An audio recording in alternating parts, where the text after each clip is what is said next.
একজন যবন ভক্ত, যার নাম হলো কালেকা। নামটা কি গো মা? কালেকা যবন ভক্ত মা মদন মোহন মন্দিরের পাশে প্রতিদিন ঝাড়ু দেয়, এবং মদন মোহনের এই কত সুন্দর রূপ, এত সুন্দর রূপ মদন মোহনের, ওই রূপের দিকে সর্বদা তাকিয়ে থাকে, সর্বদা তাকিয়ে থাকে। কালেকার স্ত্রী তাকে বিভিন্ন গালমন্দ করে, ইন্দুদের ভগবানের প্রতি সবসময় তাকিয়ে থাকো, সর্বদা ইন্দুদের ভগবানের দিকে তাকিয়ে থাকো। এভাবে তাকিয়ে থাকলে সংসার চলবে কি? সর্বদা তাকিয়ে থাকো, এতদিন হয়েছে আমাকে বিবাহ করেছো, এখনো পর্যন্ত আমার একটা সন্তান হয় না, একবার প্রেম সে বলো। কালেকা ঝাড়ু দেয়, মদন মোহনের দিকে তাকিয়ে তাকে একদিন হচ্ছে, মদন মোহন আমার স্ত্রী আমাকে বকুক না, আমার কোনো সমস্যা নেই, কিন্তু জানো মদন মোহন, আমার স্ত্রী যখন তোমাকে একটু বকাঝকা করে আমার আর ভালো লাগে না। তুমি কেন শোনো বোকাঝোকা? তুমি তো পারো সবকিছু, তুমি তো সর্বশক্তিমান, তুমি চাইলেই তো আমাকে একটা সন্তান দিতে পারো। আমাকে যদি একটা সন্তান দাও তাহলে তো আমার স্ত্রী তোমাকে আর বকবে না, আমিও প্রাণ ভরে তোমায় দেখতে পারবো। দেখো না আমার কতটুক ভাব। সে বলছে আমাকে বকুক না মদন মোহন, আমার তো সমস্যা নাই, আমাকে যতই বকুক না কেন আমার সমস্যা নাই, কিন্তু যখন আমার স্ত্রী তোমাকে নিয়ে বকাঝকা করে আমার সহ্য হয় না। তুমি তো সর্বশক্তিমান, তুমি তো সর্বশক্তিমান, অপার শক্তিমান, তুমি শক্তিমান, তোমার শক্তির কোনো তুলনা নাই। তুমি চাইলে তো একটা সন্তান দিতে পারো, আমাকে দাও না একটা সন্তান, তাহলে তো আমার স্ত্রী আর কি করবে না বলো না মা? আর বকাঝকা করবে না। এই কথা বলার পরে কিছুদিন পরে ওই মদন মোহন কৃপা করেছে, কালেকার ঘরে একটা সন্তান এসেছে। একবার সন্তান এসেছে, সে প্রাণ ভরে মদন মোহনকে দেখে, কিন্তু দেখলে কি হবে, তার স্ত্রী কিন্তু বকাঝকা আর কমলো? বকাঝকা কমে না। কেন কমে না জানো? সর্বদা তাকিয়ে তাকে, একজনের দিকে তাকিয়ে থাকলে কি সংসার চলে কি মা? সংসার চলে, কিন্তু সে না প্রাণ ভরে মা চোখ সরাতে পারে না। এই জায়গায় বলছি কি, যদি অন্তরের দৃষ্টি দিয়ে আমি একটাবার আমার মদন মোহনের দিকে তাকাতে পারি, এই চোখ আমি আর সরাতে পারবো না। একবার প্রেম মা, মার্মিক কথা হলো আমিও তো দেখি তাকে, আমিও তো তার দিকে তাকাই, কিন্তু তার দিকে তাকানোর পরেও আজে বাজে দিকে আমার তাকাতে মন চায় মা, তার দিকে তাকানোর পরেও আমার সংসারের দিকে তাকাতে মন চায়। কথা হলো আমি শুধু তাকালাম বাহিরের দৃষ্টি দিয়ে, অন্তরের দৃষ্টি দিয়ে এখনো আমার তাকানো হলো। সে তাকালো কালেকা, অন্তরের দৃষ্টি দিয়ে তাকিয়ে তাকে মা, ছেলেটা আস্তে আস্তে বড় হচ্ছে। যখন 8 বছর হলো, একদিন কি হলো, সর্পাঘাতে তার মৃত্যু হয়ে গেল। একবার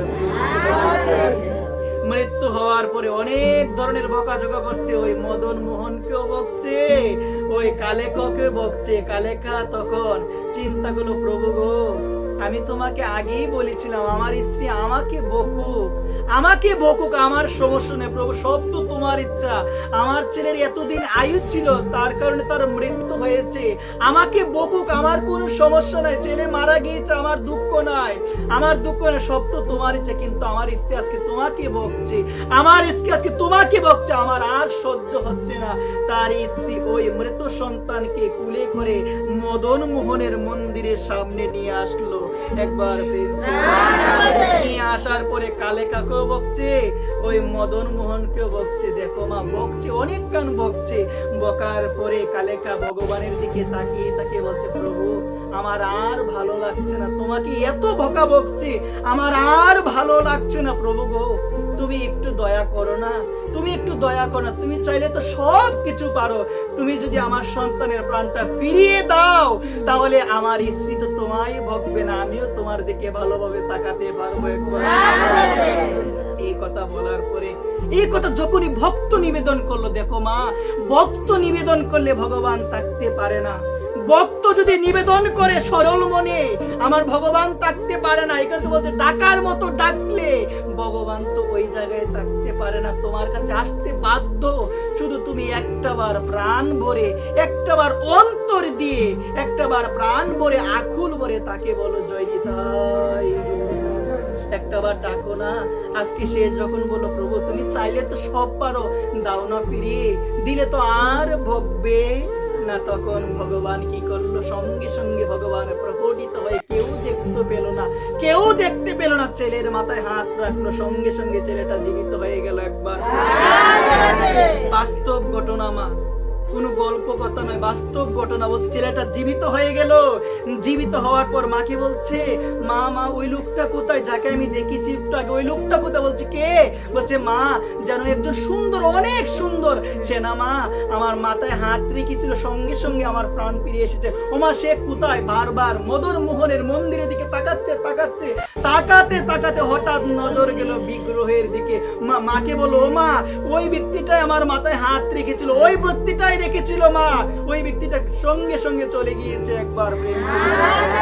এই কথা বলার পরে কালেকার স্ত্রী দুই নয়নে ভাসতে ভাসতে প্রভুকে বলেছিল, প্রভু গো আমার স্বামী আজ থেকে তোমার দিকে তাকিয়ে থাকুক, আমি আর তাকে কোনোদিন বাধা দিব না। প্রভু গো আমি না জেনে অনেক বকাঝকা করেছি, আমি বুঝতে পারি নাই তোমাকে, তুমি যে সর্বশক্তিমান ভগবান, তুমি চাইলে সবকিছু পারো, তোমার ইশারাতে সবকিছু হয়, এটা আমি আজকে বুঝতে পারছি। আমার স্বামী ওই মন্দিরে পড়ে থাকুক, আমি আর কোনোদিন তোমাকেও বকবো না, আমার স্বামীকেও আমি আর বকবো না। বলো না মা।